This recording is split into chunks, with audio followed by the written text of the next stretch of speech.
Sou eu o babaca por ter rido quando minha esposa caiu e se sujou porque pensei que era uma pegadinha? Eu, um homem de 33 anos, acho minha esposa, uma mulher de 31 anos, genuinamente engraçada. Mas seu amor por pegadinhas e humor escatológico pode ser demais. Um dia, eu estava na sala de estar. Minha esposa correu para dentro segurando a barriga. Ela escorregou e caiu e então disse algo como droga, me caguei. Tudo sobre isso parecia uma pegadinha que ela faria, desde as frases de duplo sentido até o humor escatológico e a comédia física. Apesar do fato de eu não gostar da maioria de suas pegadinhas, achei essa engraçada, mas não era uma pegadinha. Quando percebi, tentei ajudá-la a se levantar. Ela me disse para não tocá-la. Ela me chamou sarcasticamente de marido do ano por ter rido dela. Eu expliquei, mas ela disse que eu deveria ter sabido que não era pegadinha porque ela já tinha feito uma similar antes e ela não repete as mesmas pegadinhas. Depois que ela subiu para o banheiro, fiquei parado na sala de estar olhando para o local onde ela havia caído. O silêncio pesava mais que qualquer grito. Eu conhecia minha esposa há 8 anos, e nos últimos 3 de casamento aprendi a decifrar seus humores. Aquele silêncio não era raiva comum, era decepção profunda. Nas horas seguintes, ela evitou qualquer contato visual. Quando tentei me aproximar para conversar, ela simplesmente disse preciso de um tempo e se trancou no quarto. Eu podia ouvir o som abafado da televisão, mas sabia que ela não estava realmente assistindo. Era o que ela fazia quando precisava processar alguma coisa, ligava qualquer programa só para ter um ruído de fundo enquanto pensava. A culpa começou a me corroer de uma forma que eu não esperava. No início, eu genuinamente achei que estava sendo injustiçado. Afinal, como eu poderia ter sabido? Ela mesma havia criado esse padrão de pegadinhas elaboradas. Mas conforme as horas passavam, comecei a entender o que realmente havia acontecido.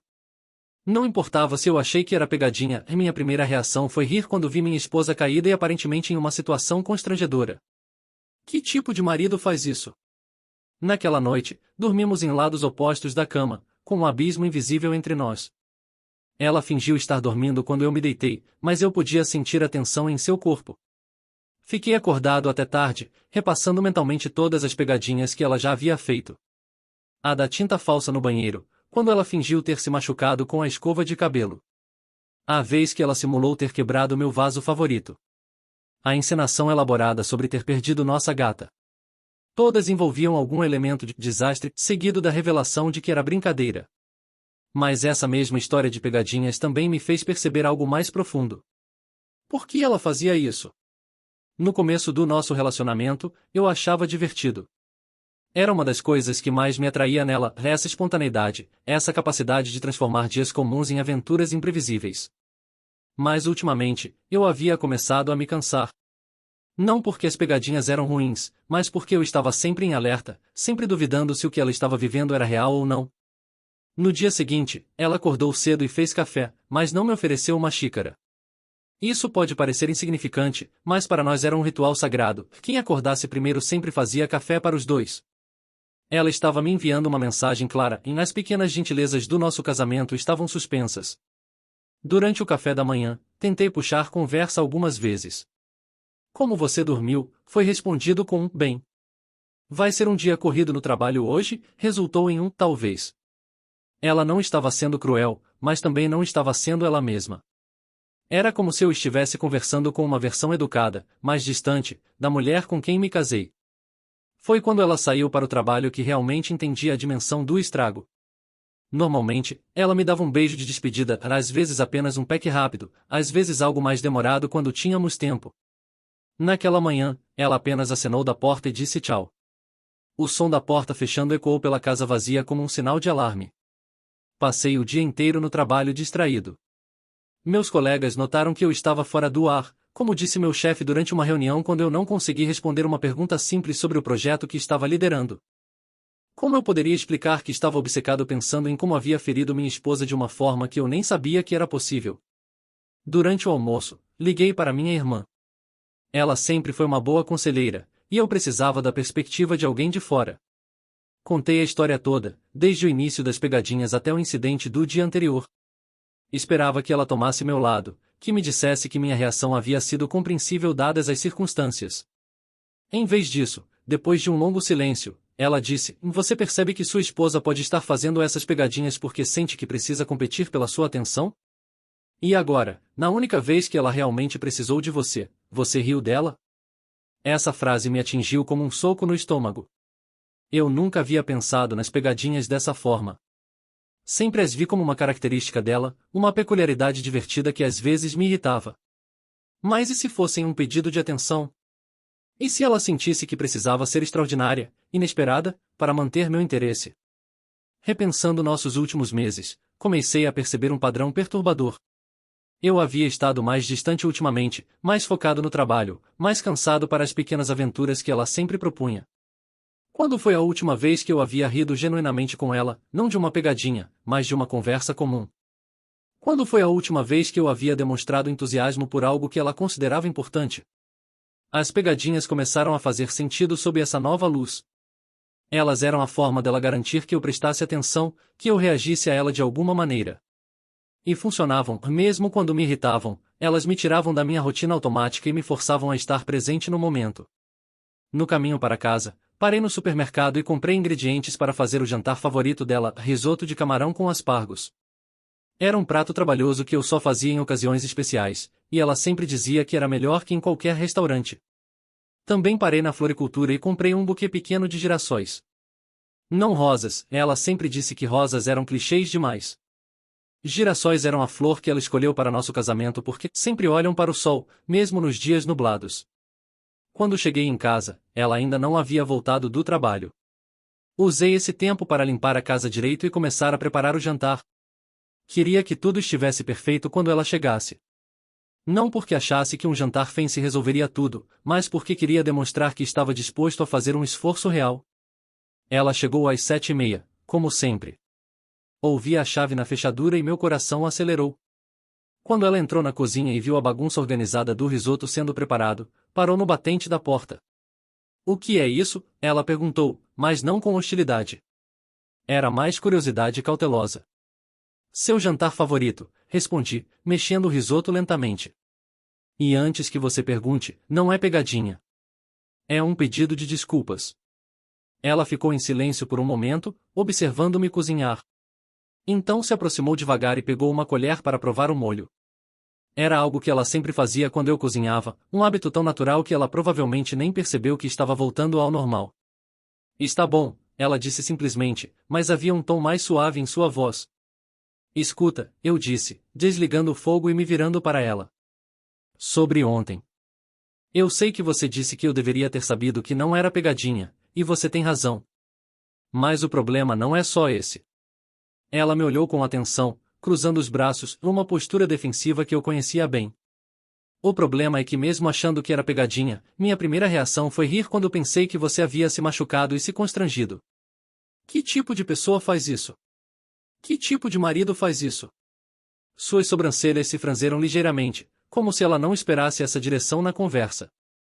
E mais, continuei, tenho pensado muito sobre por que você faz essas pegadinhas, e acho que entendi algo que deveria ter percebido há muito tempo.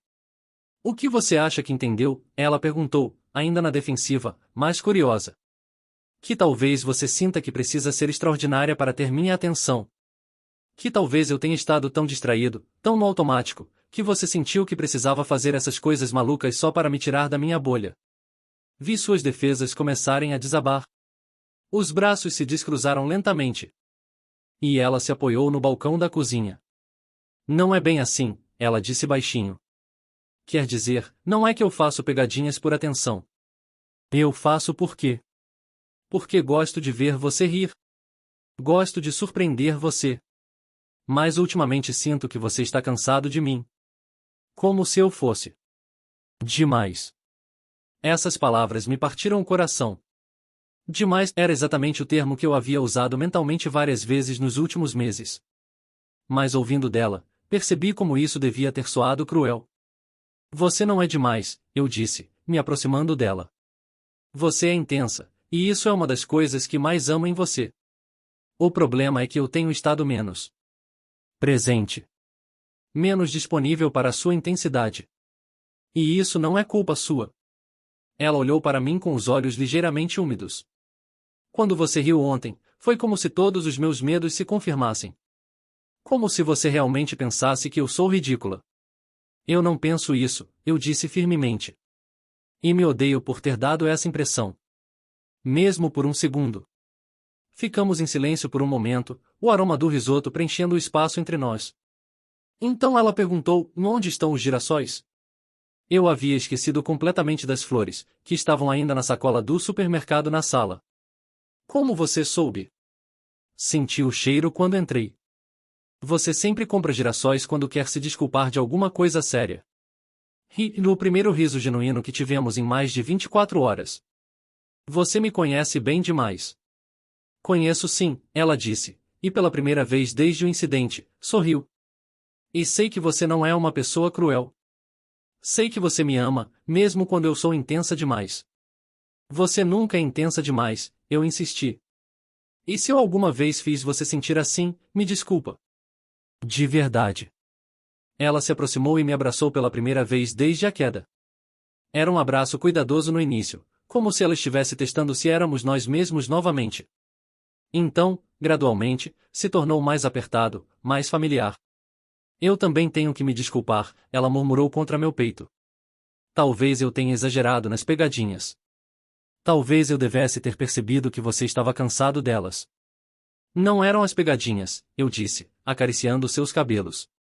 Era eu que não estava prestando atenção direito.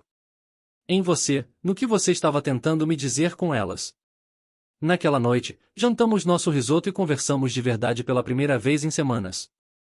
Não sobre trabalho, ou contas, ou a necessidade de trocar o filtro do ar-condicionado. Conversamos sobre nós. Sobre como havíamos começado a nos desconectar sem perceber. Sobre como os padrões que criamos, as pegadinhas dela, minha distração, haviam se tornado substitutos para a comunicação real. Ela me contou que havia parado de fazer pegadinhas românticas porque achou que eu não gostava mais. Eu confessei que havia parado de planejar surpresas para ela porque assumiu que ela preferia criar as próprias. Descobrimos que ambos havíamos feito suposições sobre o que o outro queria, em vez de simplesmente perguntar. Então, ela disse, brincando com o anel de casamento, sem pegadinhas? Não disse isso, respondi. Só. Talvez menos pegadinhas que envolvem desastres falsos? Meu coração não aguenta. Ela riu, daquela risada genuína que me fez me apaixonar por ela anos atrás. Gil. Mas você tem que prometer me prestar mais atenção quando eu não estiver fazendo nada extraordinário. Promise, eu disse. E da próxima vez que você escorregar e cair, vou assumir que é real até você me disser o contrário. Da próxima vez que eu escorregar e cair, espero que você me ajude a levantar antes de determinar se é real ou não, ela disse, mas estava sorrindo. Naquela noite, dormimos abraçados pela primeira vez em meses. Não apenas do mesmo lado da cama, mas genuinamente entrelaçados, como fazíamos no início do nosso relacionamento. E pela primeira vez desde o incidente, consegui dormir direito, sabendo que havíamos encontrado nosso caminho de volta um para o outro. Os próximos dias foram diferentes. Não dramaticamente, mas sutilmente. Eu prestava mais atenção às pequenas coisas que ela dizia. Ela fazia menos pegadinhas, mas quando fazia, eram mais leves, mais claramente brincalhonas. E quando ela precisava da minha atenção para algo sério, ela simplesmente pedia, em vez de criar uma situação elaborada. O incidente havia sido doloroso, mas também havia sido necessário. Nos forçou a examinar padrões que havíamos desenvolvido sem perceber. E a lembrar que comunicação real sempre vai ser melhor que suposições, não importa quão bem você ache que conhece alguém. E eu aprendi que às vezes, a coisa mais amorosa que você pode fazer é assumir que a pessoa que você ama precisa de ajuda, mesmo quando parte de você suspeita que ela pode estar apenas brincando. Porque no final das contas, é melhor parecer bobo ajudando alguém que não precisa, do que parecer cruel rindo de alguém que precisa. Nas semanas seguintes ao incidente, descobrimos que reconstruir confiança é como aprender a andar de novo depois de uma lesão. Você sabe teoricamente como fazer, mas cada passo precisa ser consciente e cuidadoso. A primeira coisa que mudou foi nossa comunicação sobre situações ambíguas. Desenvolvemos uma espécie de código. Se ela estava realmente precisando de ajuda ou passando por algo genuíno, ela diria, sério mesmo. Parece bobagem, mas funcionou. Na primeira vez que ela usou, foi quando estava lutando para abrir um pote de geleia e disse sério mesmo, esse pote está impossível. Eu parei imediatamente o que estava fazendo para ajudar, e vi o alívio nos olhos dela quando percebi que ela não precisava dramatizar para ter minha atenção. Mas o código era apenas a superfície. O problema real era mais profundo. Eu havia criado um padrão de ceticismo automático em relação a ela, e ela havia criado um padrão de performance constante para mim. Desconstruir isso exigiu esforço consciente de ambos os lados. Eu comecei a perceber quantas vezes por dia eu internamente questionava se ela estava sendo dramática sobre algo. Quando ela disse que estava com dor de cabeça forte, minha primeira reação mental foi: será que é realmente forte ou ela só quer atenção? Quando ela reclamou que o vizinho estava fazendo muito barulho, pensei automaticamente: será que está exagerando? Reconhecer esses pensamentos foi perturbador, mas necessário. Ela, por outro lado, começou a notar como havia desenvolvido o hábito de amplificar tudo. Estou morrendo de sede, em vez de quero um copo d'água. Esse filme é a coisa mais entediante do universo, em vez de não estou gostando deste filme. Ela percebeu que estava constantemente performando uma versão mais intensa de si mesma, como se a versão real não fosse interessante o suficiente. Decidimos fazer um experimento por 2 semanas, e ela se comprometeu a expressar suas necessidades e sentimentos de forma direta, sem exageros ou pegadinhas, e eu me comprometeria a levar tudo o que ela dissesse pelo valor nominal, sem questionamento interno sobre a autenticidade. Os primeiros dias foram estranhos. Ela me pediu para trazer um copo d'água da cozinha de forma tão simples e direta que eu quase perguntei se ela estava bem. Quando ela disse que teve um dia difícil no trabalho, eu me esforcei para não analisar o tom da voz dela para determinar quão difícil realmente havia sido, apenas ofereci um abraço e perguntei se ela queria conversar sobre isso. No quarto dia do experimento, ela chegou em casa visivelmente chateada. Normalmente, isso poderia resultar em uma pegadinha elaborada para me mostrar como ela estava se sentindo, ou em um drama amplificado sobre a situação. Em vez disso, ela simplesmente disse: tive uma discussão com minha chefe hoje e estou me sentindo desvalorizada e frustrada. Preciso desabafar com você, mas não agora. Talvez depois do jantar? A simplicidade dessa comunicação me impressionou. Eu soube exatamente o que ela precisava, quando ela precisaria, e como eu poderia ajudar. Não precisei decifrar códigos ou adivinhar se era real. Ela havia me dado um mapa claro de suas necessidades emocionais.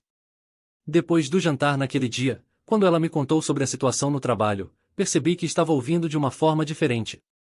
Não estava procurando por inconsistências ou exageros na história, estava genuinamente focado no que ela estava sentindo e em como eu poderia apoiá-la. Mas a reconstrução da confiança não foi linear. Uma semana depois do nosso experimento de comunicação direta, ela fez uma pegadinha pequena, fingiu que havia esquecido nosso aniversário de namoro só para me surpreender com um jantar especial que havia planejado secretamente. Minha primeira reação foi uma pontada de irritação. Estamos voltando para os velhos padrões? Pensei. Mas então percebi a diferença. Esta pegadinha não nasceu de uma necessidade desesperada de atenção ou de um medo de que eu não me importasse com ela. Foi uma expressão genuína de carinho, uma forma dela mostrar que se importava o suficiente para planejar algo especial. Quando entendi isso, consegui rir e apreciar o gesto pelo que realmente era. Você me pegou, eu disse, abraçando-a, mas da próxima vez, pode me avisar com antecedência que é uma pegadinha boa? Meu coração quase parou quando pensei que você havia esquecido. Isso abriu uma conversa importante sobre diferentes tipos de surpresas e pegadinhas. Categorizamos juntos, pegadinhas de carinho, como a surpresa do jantar, eram bem-vindas. Pegadinhas de atenção, a fingir emergências ou problemas para conseguir reação, estavam fora dos limites. Pegadinhas cômicas, a coisas engraçadas sem componente emocional pesado, eram território negociável, dependendo do momento e contexto. O mais interessante foi descobrir que, quando ela parou de fazer pegadinhas constantes, eu comecei a sentir falta de alguma espontaneidade em nosso relacionamento. Isso me fez perceber que o problema nunca havia sido as pegadinhas em si, mas a motivação por trás delas e minha reação automática de ceticismo. Um mês após o incidente original, testamos nossa nova dinâmica de forma inesperada. Ela tropeçou na escada de casa carregando uma cesta de roupas e gritou: "Ai, merda!" Minha primeira reação, sem qualquer hesitação mental, foi largar o que estava fazendo e correr para ajudá-la. Só depois, quando já estava verificando se ela havia se machucado, que percebi o paralelismo com a situação original. Você não pensou nem por um segundo que era pegadinha? Ela perguntou depois, enquanto eu ajudava a recolher as roupas espalhadas. Não, eu respondi honestamente. E sabe por quê? Porque nas últimas semanas você me mostrou que quando você precisa de mim de verdade, você me diz diretamente. Então quando você grita de dor, eu acredito que é dor real. Ela sorriu, um sorriso genuíno, sem vestígios da mágoa que havia carregado por tanto tempo. E sabe o que mais? Eu nem pensei em transformar isso numa pegadinha ou dramatizar para ter mais atenção. Simplesmente aconteceu, e eu soube que você viria me ajudar. Essa troca me fez perceber que havíamos conseguido algo importante e reconstruído não apenas a confiança, mas também a espontaneidade autêntica em nosso relacionamento. Eu confiava nela para ser direta sobre suas necessidades, e ela confiava em mim para responder a essas necessidades sem ceticismo. Mas talvez o maior indicador de que estávamos no caminho certo veio algumas semanas depois, durante uma conversa aparentemente sem importância. Estávamos assistindo TV e ela comentou casualmente: "Acho que vou cortar o cabelo bem curto na próxima vez." Minha reação automática nos velhos tempos teria sido analisar: ela realmente quer cortar ou está testando minha reação? É uma forma indireta de pedir minha opinião? Devo encorajá-la ou ela ficará chateada se eu não reagir com entusiasmo suficiente? Em vez disso, simplesmente respondi: "Vai ficar lindo. Você sempre fica linda de cabelo curto." E percebi que acreditava completamente que ela estava apenas compartilhando um pensamento comigo, não manipulando uma reação específica. Ela se virou para mim com uma expressão surpresa. "Você não perguntou por que ou quão curto ou se eu tenho certeza." "Você quer que eu pergunte?" respondi. "Não," ela disse, sorrindo. "É só que é bom saber que você confia que eu sei o que quero." E era exatamente isso. Confiança mútua de que éramos dois adultos capazes de comunicação direta, não dois atores interpretando papéis elaborados um para o outro. 3 meses depois do incidente, nossa nova dinâmica foi testada de forma inesperada quando minha esposa desenvolveu uma infecção urinária severa. Eu estava no escritório quando ela me ligou, claramente em desconforto, mas falando de forma direta e calma: "Preciso que você venha me buscar e me leve ao médico. Estou com muita dor e não consigo dirigir." A clareza da comunicação me permitiu agir imediatamente, sem hesitação ou questionamento interno. Saí do trabalho, busquei ela em casa e a levei ao pronto-socorro. Durante todo o processo, a espera, os exames, a consulta, ela foi transparente sobre seus sintomas e sentimentos sem dramatização, e eu fui totalmente presente e atencioso sem ceticismo. Mas foi durante a recuperação que nossa nova forma de se relacionar realmente brilhou. Nos dias seguintes, ela precisava de cuidados constantes, remédios nos horários certos, muito líquido, repouso. Nos velhos tempos, isso poderia ter se tornado um campo minado emocional. Ela poderia ter exagerado os sintomas para garantir minha atenção, ou eu poderia ter questionado se ela realmente precisava de tanto cuidado.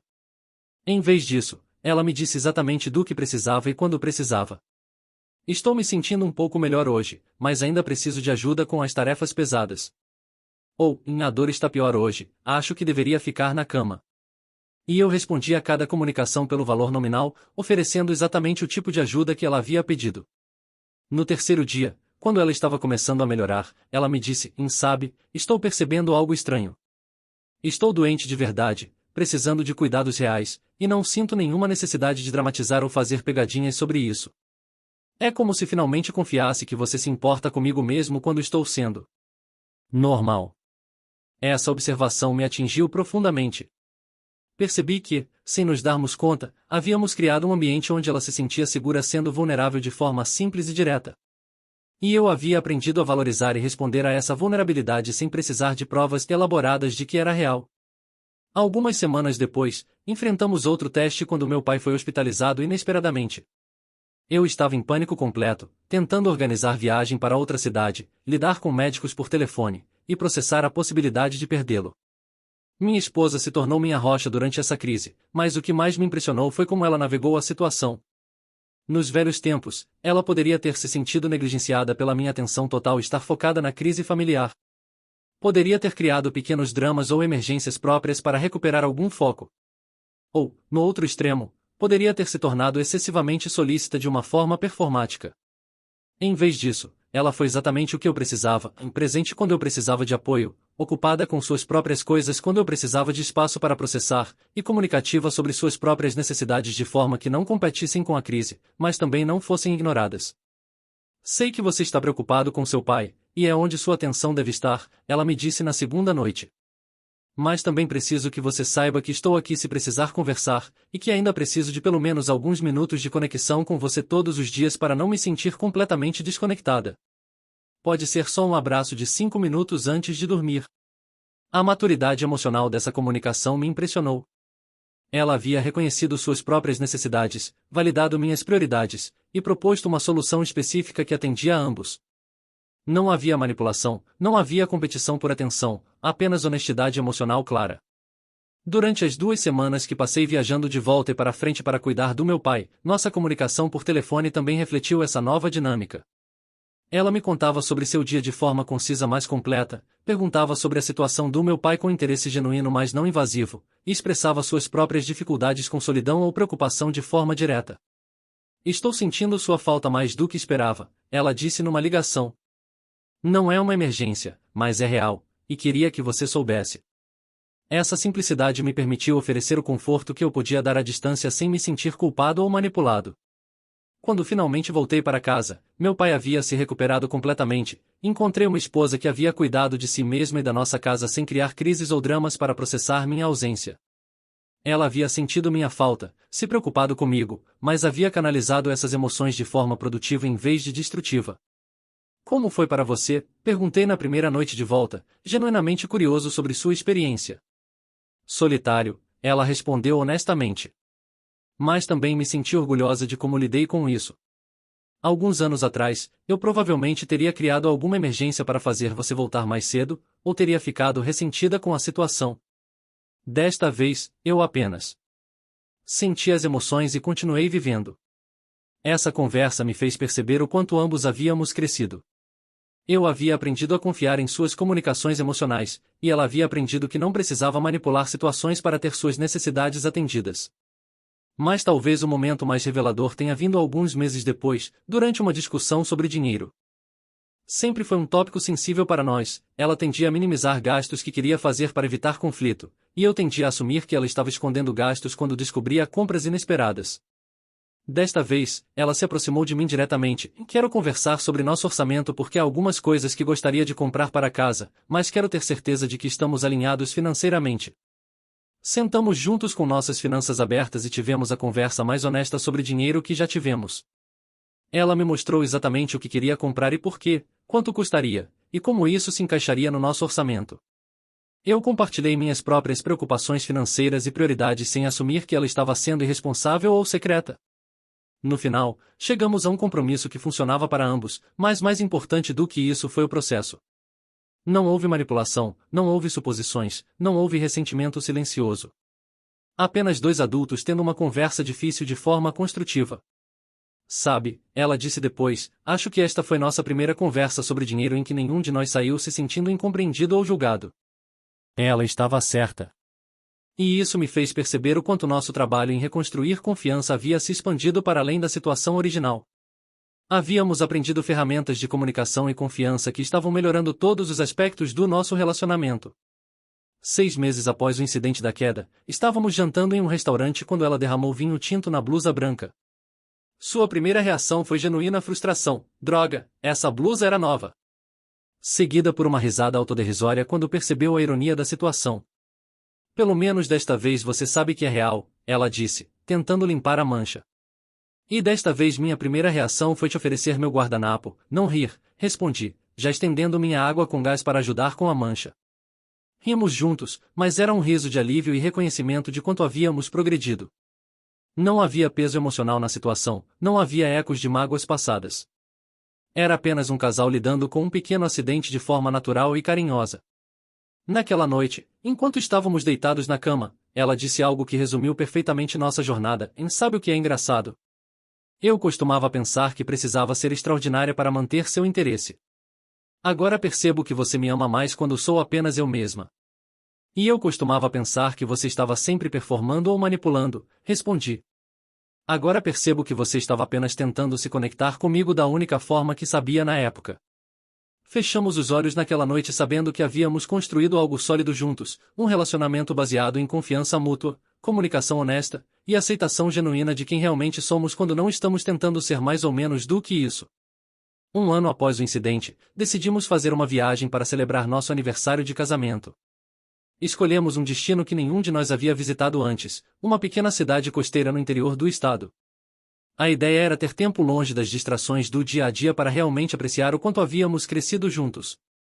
A viagem em si se tornou um teste interessante das nossas novas habilidades de comunicação. No segundo dia, estávamos explorando o centro histórico quando ela tropeçou em uma calçada irregular e torceu o tornozelo. A dor era claramente real, vi a expressão de surpresa seguida de desconforto genuíno atravessar seu rosto. Minha reação foi imediata e sem hesitação. Ajudei ela a se sentar em um banco próximo, examinei cuidadosamente o tornozelo para sinais de inchaço, e perguntei sobre o nível de dor. Não passou pela minha cabeça nem por um segundo que pudesse ser fingimento. Mais importante ainda, ela não sentiu necessidade de dramatizar ou minimizar a situação, apenas me disse exatamente como estava se sentindo e o que achava que precisava. Dói, mas acho que não é nada sério, ela disse. Talvez devêssemos voltar para o hotel e eu colocar gelo. Podemos continuar explorando amanhã se estiver melhor. Passamos o resto do dia no quarto do hotel, ela com o pé elevado e eu cuidando dela sem nenhum ressentimento por ter nossos planos alterados.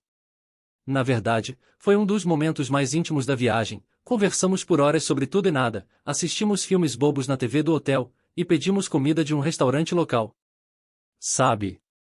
Ela disse naquela noite, há um ano eu provavelmente teria ficado furiosa comigo mesma por estragar a nossa viagem. Ou teria insistido em continuar andando mesmo com dor só para não decepcionar você. É estranho como é mais fácil ser honesta sobre limitações agora. Essa observação me fez refletir sobre como eu também havia mudado. Um ano atrás, eu provavelmente teria ficado internamente frustrado com a mudança de planos, mesmo que não expressasse isso abertamente. Poderia ter interpretado o acidente como uma forma dela conseguir atenção extra, ou me sentido culpado por não estar mais atento aonde estávamos caminhando. Desta vez, simplesmente aceitei a situação como ela era e foquei em cuidar da pessoa que amo. No dia seguinte, o tornozelo dela estava bem melhor, e conseguimos fazer a caminhada pela praia que havíamos planejado. Foi durante essa caminhada que tivemos uma das conversas mais importantes do nosso relacionamento. Estávamos observando um casal mais velho caminhando de mãos dadas à distância quando ela comentou: quero que sejamos assim quando tivermos a idade deles. Como assim? Perguntei. Naturais um com o outro. Sem drama, sem jogos, sem tentar impressionar ou convencer. Apenas confortáveis. Acho que já estamos chegando lá, respondi. Pelo menos em comparação com onde estávamos no ano passado. Ela parou de caminhar por um momento e se virou para me encarar. Posso te contar algo que nunca te disse? Assenti, curioso e um pouco nervoso. Nos primeiros anos do nosso relacionamento, eu tinha tanto medo de que você se cansasse de mim que estava constantemente tentando ser mais interessante, mais divertida, mais qualquer coisa que eu achasse que você queria. As pegadinhas eram apenas parte disso. Eu achava que se fosse apenas eu mesma, você descobriria que eu era chata e me deixaria. Essa confissão me abalou mais do que esperava. Por que você nunca me disse isso antes? Porque tinha medo de que se eu admitisse que estava insegura, isso confirmaria que eu realmente não era interessante o suficiente, ela respondeu. É uma lógica maluca, eu sei. Ficamos parados na praia por um longo momento, o som das ondas preenchendo o silêncio enquanto eu processava essa informação. Finalmente, disse, você sabe que a coisa que mais me atraiu em você quando nos conhecemos foi exatamente quem você era naturalmente? Seu senso de humor genuíno, a forma como você se importava com as pessoas, sua curiosidade sobre o mundo. Eu me apaixonei pela versão real de você, não pela versão performática. Eu sei disso agora, ela disse suavemente. Mas conhecimento e sentimento são coisas diferentes. Demorou muito tempo para eu realmente sentir que era seguro ser apenas eu mesma com você. Continuamos caminhando, mas a conversa havia aberto uma porta para um nível ainda mais profundo de honestidade entre nós. Pela primeira vez, consegui articular algo que também nunca havia dito, e eu nunca te contei que minha tendência de questionar tudo o que você fazia vinha do meu próprio medo de ser manipulado. Meu pai sempre usava drama e culpa para conseguir o que queria da minha mãe, e eu estava tão determinado a não ser como ele que acabei assumindo que qualquer expressão emocional intensa era manipulação. Por isso você sempre parecia estar analisando se eu estava sendo sincera, ela disse, não como uma acusação, mas como uma compreensão. Exato. E isso não era justo com você. Você não é meu pai, e não deveria ter que pagar pelos traumas dele. Essa troca nos ajudou a entender que nossos padrões problemáticos não eram apenas sobre nós dois, mas sobre as bagagens que cada um trouxe de experiências anteriores. Ela havia aprendido que precisava ser extraordinária para ser amada, e eu havia aprendido que demonstrações emocionais intensas eram suspeitas. Juntos, havíamos criado um sistema disfuncional que confirmava os medos de ambos. No último dia da viagem, decidimos fazer uma lista das coisas que queríamos continuar cultivando em nosso relacionamento. Não era sobre resolver problemas, não tínhamos problemas sérios para resolver naquele momento. Era sobre crescimento intencional. Minha lista incluía, em continuar assumindo boa intenção primeiro, expressar apreciação pelas pequenas coisas que ela faz, iniciar conversas difíceis em vez de deixá-las acumular, e criar mais momentos de diversão espontânea juntos. A lista dela incluía, em continuar pedindo o que preciso diretamente, expressar gratidão pelo apoio que recebo. Manter minha individualidade dentro do relacionamento, e não assumir que sei o que você está pensando. Colamos essas listas no espelho do nosso banheiro quando voltamos para casa. Não como regras rígidas, mas como lembretes dos compromissos que havíamos feito um com o outro. Algumas semanas após voltarmos da viagem, enfrentamos nosso primeiro grande teste do ano, e eu recebi uma oferta de emprego em outra cidade. Era uma oportunidade incrível profissionalmente, mas significaria que ela teria que deixar o trabalho que amava e recomeçar em um lugar novo. A conversa sobre essa decisão se estendeu por várias semanas. Nos velhos tempos, isso poderia ter se tornado um campo minado emocional. Eu poderia ter assumido que qualquer hesitação da parte dela era egoísmo, ou ela poderia ter fingido estar mais entusiasmada do que realmente estava para evitar conflito. Em vez disso, conseguimos ter conversas honestas e nuançadas sobre nossos sentimentos, medos e esperanças.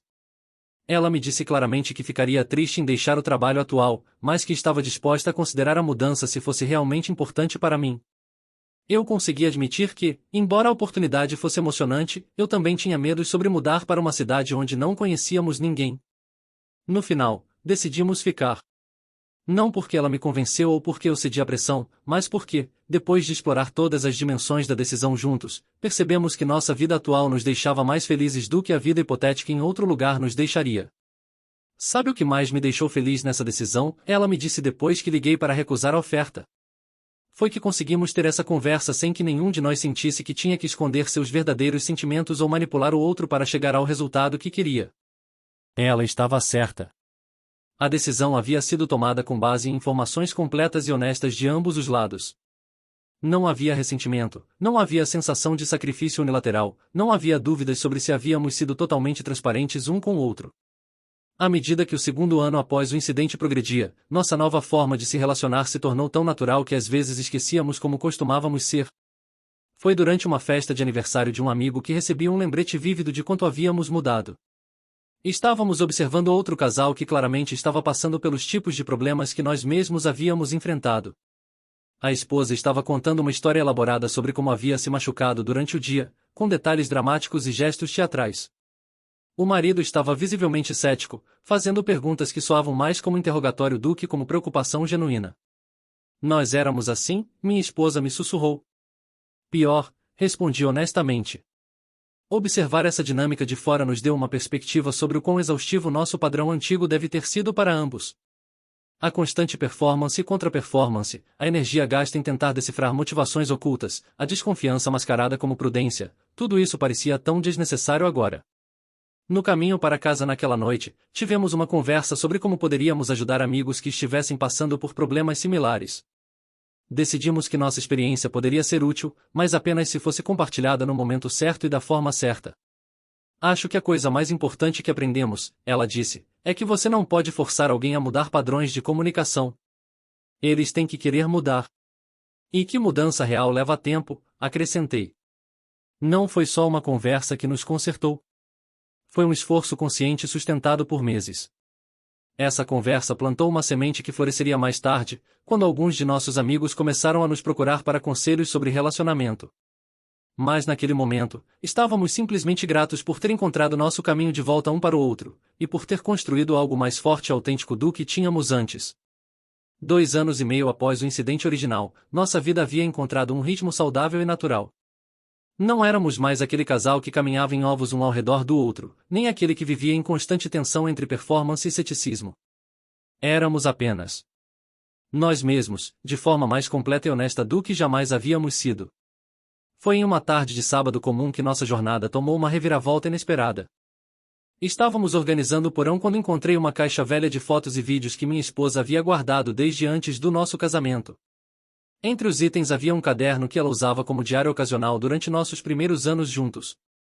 Posso ler algumas páginas? Perguntei, mostrando o caderno.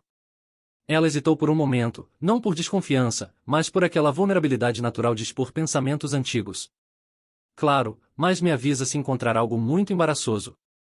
Eu era bem dramática quando escrevia. Comecei a folhear as páginas, inicialmente apenas por curiosidade nostálgica. As primeiras entradas eram doces e típicas de alguém apaixonado, observações sobre nossos primeiros encontros, reflexões sobre como ela estava se sentindo em relação ao relacionamento. Mas conforme avançava no tempo, as entradas começaram a revelar algo que me deixou profundamente perturbado. Em uma entrada datada de cerca de 6 meses antes do nosso casamento, ela havia escrito: "Hoje fiz a pegadinha da tinta no banheiro." Funcionou perfeitamente, ele correu para me ajudar imediatamente, preocupado e carinhoso. É incrível como ele muda completamente quando acha que estou em perigo real. Preciso lembrar disso. Continuei lendo, encontrando entrada após entrada documentando não apenas as pegadinhas que ela havia feito, mas as motivações calculadas por trás delas. Havia até mesmo uma lista de pegadinhas que funcionaram melhor e análises sobre quais tipos de situações geravam mais atenção e cuidado da minha parte. Uma entrada particularmente detalhada, escrita apenas 2 meses antes do incidente da queda, dizia: "Estou notando que ele está ficando menos responsivo às pegadinhas menores. Preciso pensar em algo maior, mais convincente. Ele sempre reage forte quando acha que me machuquei de verdade. Talvez algo envolvendo queda? Preciso ser cuidadosa para não exagerar a ponto de lhe descobrir, mas também convincente o suficiente para despertar o instinto protetor dele." Senti o estômago revirar enquanto lia. A entrada seguinte era ainda pior: "Pratiquei algumas expressões de dor no espelho hoje. É crucial que a reação inicial pareça genuína. Depois posso adicionar os elementos cômicos para fazer parecer acidental e engraçado. O timing vai ser tudo." Minhas mãos tremiam enquanto continuava lendo. Havia páginas e páginas de manipulação calculada, documentada em detalhes minuciosos. Estratégias para despertar ciúme quando eu não estava prestando atenção suficiente. Análises sobre meus pontos emocionais fracos e como explorá-los.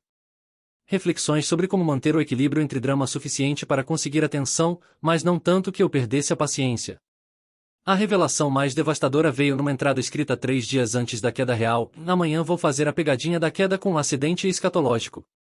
Já tenho tudo planejado: onde fazer, como cair, quais palavras usar, até mesmo qual roupa vestir, a uma que posso sujar sem problemas. Estou confiante de que será convincente. Ele tem estado tão distante ultimamente que preciso de algo realmente impactante para recuperar sua atenção total." Parei de ler. Meu coração estava batendo tão forte que eu podia ouvi-lo. Fechei o caderno e fiquei sentado no porão por vários minutos, tentando processar o que havia descoberto. Tudo havia sido planejado. Cada detalhe, cada palavra, cada expressão facial, tudo parte de uma manipulação elaborada. Mas então me lembrei de algo crucial: ela havia dito que não era pegadinha quando eu ri. Havia ficado genuinamente magoada. Havia chorado de verdade. Voltei às páginas do diário, procurando por entradas posteriores ao incidente. A primeira entrada após a queda era completamente diferente das anteriores. A letra estava menos controlada, mais urgente, e algo terrível aconteceu hoje. Eu tinha planejado fazer uma pegadinha, mas quando comecei a executá-la, realmente escorreguei e caí. Não foi fingimento, foi real. E quando ele riu, percebi pela primeira vez como deve ser horrível ser vítima das minhas manipulações. Pela primeira vez, entendi como ele deve se sentir quando não consegue distinguir entre o que é real e o que é encenação em nossa vida. A entrada continuava: "Estou com vergonha de quem me tornei." Lendo as páginas anteriores deste diário, vejo uma pessoa que não reconheço, alguém que documenta estratégias de manipulação como se fosse um jogo. Mas não é um jogo. É a vida dele, são os sentimentos dele, é nossa relação. E eu transformei tudo isso em uma performance calculada. As entradas seguintes mostravam uma mulher genuinamente confrontando seus próprios comportamentos manipulativos. Ela havia passado por um processo de autorreflexão brutal, reconhecendo não apenas o que havia feito, mas por que havia feito. Havia entradas sobre terapia individual que ela havia começado, assim me contar, sobre livros que estava lendo sobre padrões de relacionamento não saudáveis, sobre o trabalho emocional difícil de aprender a pedir atenção de forma direta. A última entrada no caderno, datada de cerca de 1 ano atrás, dizia: "Faz 6 meses desde a última vez que escrevi aqui. Não porque não tenho nada a dizer, mas porque finalmente estou vivendo minha vida em vez de planejá-la. Nosso relacionamento se tornou real de uma forma que nunca foi antes. Quando preciso de atenção dele, peço diretamente. Quando estou chateada, digo por quê. Quando estou feliz, expresso isso naturalmente. Não preciso mais manipular situações para conseguir amor, apenas preciso ser quem realmente sou. Quando terminei de ler, fiquei sentado no porão por mais de 1 hora, processando camadas complexas de emoções. Raiva pela manipulação. Admiração pelo crescimento genuíno. Confusão sobre o que fazer com essa informação. Alívio por entender finalmente a dinâmica completa do que havíamos vivido. Quando finalmente subi as escadas, encontrei minha esposa na cozinha preparando o jantar. Ela olhou para meu rosto e imediatamente soube que algo estava errado. O que foi? Ela perguntou, e dessa vez pude ouvir a diferença. Não havia manipulação na pergunta, não havia performance. Era a preocupação genuína de alguém que me amava e podia ver que eu estava perturbado. Li seu diário, eu disse simplesmente, colocando o caderno na bancada da cozinha. Vi o sangue drenar do rosto dela. Ela olhou para o caderno, depois para mim, depois de volta para o caderno. Todo ele? Todo ele.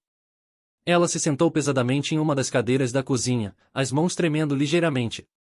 Eu não sabia que ainda tinha isso. Pensei que havia jogado fora há muito tempo. Por que não me contou? Perguntei. Não com raiva, surpreendentemente, não sentia raiva. Era mais uma curiosidade profunda sobre como havíamos chegado ao ponto onde estávamos agora. Porque tinha vergonha, ela respondeu honestamente. E porque não queria que você soubesse quão calculista eu havia sido. Tinha medo de que isso destruísse toda a confiança que havíamos reconstruído. Sentei-me à mesa com ela. Mas você mudou de verdade, não foi? Todo o crescimento, toda a comunicação honesta dos últimos anos, isso foi real? Completamente real, ela disse, olhando diretamente nos meus olhos. O incidente da queda foi um ponto de virada para mim. Quando experimentei na própria pele como era estar do lado receptor da desconfiança, quando senti como era doloroso não ser acreditada quando realmente precisava de ajuda. E isso me acordou. Percebi que havia me tornado alguém que eu não gostava. E a terapia que você mencionou no diário? Fiz por 8 meses sem te contar. Precisava entender por que estava fazendo essas coisas, precisava aprender formas mais saudáveis de me comunicar antes de poder ser totalmente honesta com você.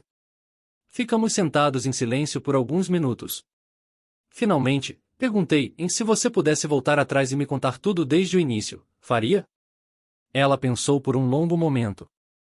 Não sei. Talvez não.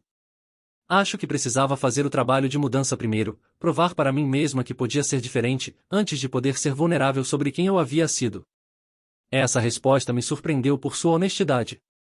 E agora? Como você se sente sobre eu saber? Assustada, ela admitiu. Mas também. Aliviada? Não há mais segredos entre nós. Você sabe a pior versão de quem eu já fui, e ainda está aqui conversando comigo em vez de fazer as malas.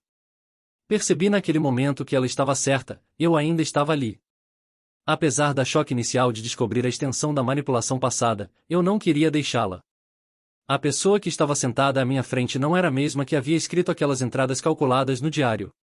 O crescimento havia sido real, a mudança havia sido genuína. Você sabe qual é a parte mais irônica de tudo isso? Eu disse finalmente. O quê? Se você tivesse apenas me dito desde o início que precisava de mais atenção, mais conexão, mais cuidado, se tivesse sido direta sobre suas necessidades, eu teria dado tudo isso de boa vontade. Você não precisava manipular nada. Ela começou a chorar, não lágrimas dramáticas ou performáticas, mas o choro silencioso de alguém confrontando uma verdade dolorosa. Eu sei disso agora. Mas na época, não sabia como pedir diretamente. Tinha medo de que se eu pedisse e você dissesse não, ou se mostrasse irritado, isso confirmaria que eu era um fardo. De onde veio esse medo? Minha família. Cresci numa casa onde amor era algo que você tinha que ganhar através de performance. Meus pais só prestavam atenção em mim quando eu fazia algo extraordinário ou quando algo dramático acontecia. Aprendi que precisava ser excepcional para ser notada. Essa revelação adicionou outra camada de compreensão à situação. Ela não havia sido manipulativa por malícia, mas por uma crença profundamente enraizada de que amor era condicional e precisava ser conquistado através de drama. E eu disse, cresci numa casa onde drama emocional era usado como arma. Então desenvolvi uma desconfiança automática de qualquer expressão emocional intensa. Nós nos encontramos com traumas complementares que criaram exatamente o tipo de dinâmica disfuncional que ambos temíamos. Conversamos até altas horas naquela noite, desconstruindo camadas de comportamentos passados e motivações ocultas. Foi uma das conversas mais difíceis que já tivemos, mas também uma das mais importantes. No final, chegamos a um entendimento mais profundo não apenas de nossa própria jornada, mas dos fatores que haviam moldado quem éramos quando nos conhecemos. Então, ela perguntou quando estávamos finalmente indo para a cama: o que acontece agora? Como seguimos em frente sabendo de tudo isso? Seguimos em frente sendo quem nos tornamos, respondi. Não quem éramos há 3 anos. A pessoa que escreveu aquelas entradas no diário não existe mais. E a pessoa que teria reagido com raiva e desconfiança automática também não existe mais. Somos pessoas diferentes agora. Você tem certeza? Tenho certeza porque vivi os últimos 2 anos com você. Vi você pedir ajuda quando estava doente sem dramatizar. Vi você comunicar suas necessidades durante a crise com meu pai sem manipular a situação.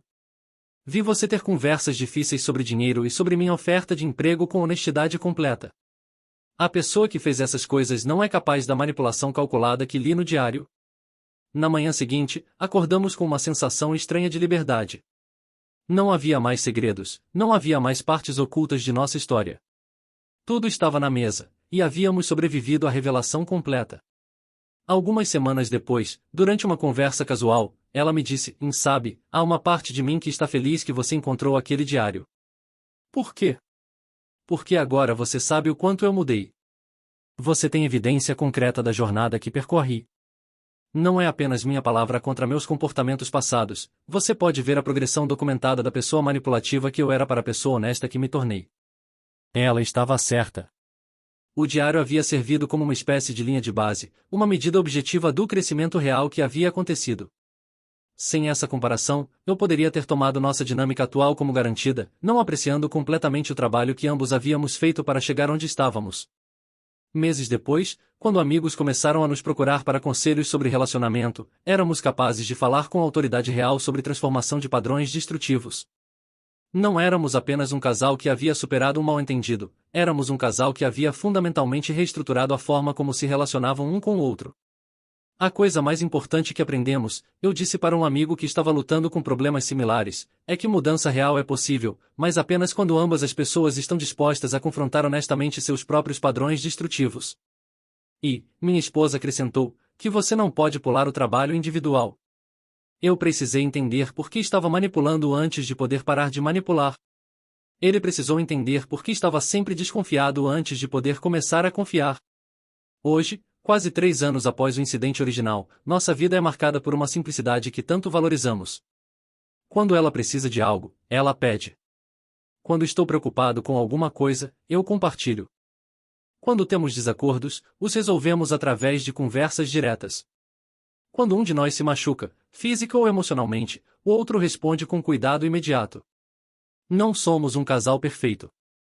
Ainda temos momentos de mal-entendido, ainda às vezes caímos em velhos padrões por alguns minutos antes de nos corrigirmos. Mas somos um casal real, 2 pessoas imperfeitas que aprenderam a se amar de forma honesta e direta. E quando olho para trás, para aquele dia quando ri da minha esposa caída no chão, não sinto mais culpa ou arrependimento. Sinto gratidão. Aquele momento doloroso foi o catalisador que nos forçou a examinar e transformar padrões que estavam lentamente corroendo nosso relacionamento. Foi o início de nos tornarmos as pessoas que realmente queríamos ser, tanto individualmente quanto juntos. A vingança, percebi, não veio na forma de retaliação ou punição. Veio na forma de nos tornarmos melhores do que éramos, pessoas capazes de amor genuíno, livre das sombras da manipulação e desconfiança. E essa, descobrimos, é a melhor vingança de todas, em viver bem, amar honestamente, e construir algo belo a partir das cinzas do que quase perdemos.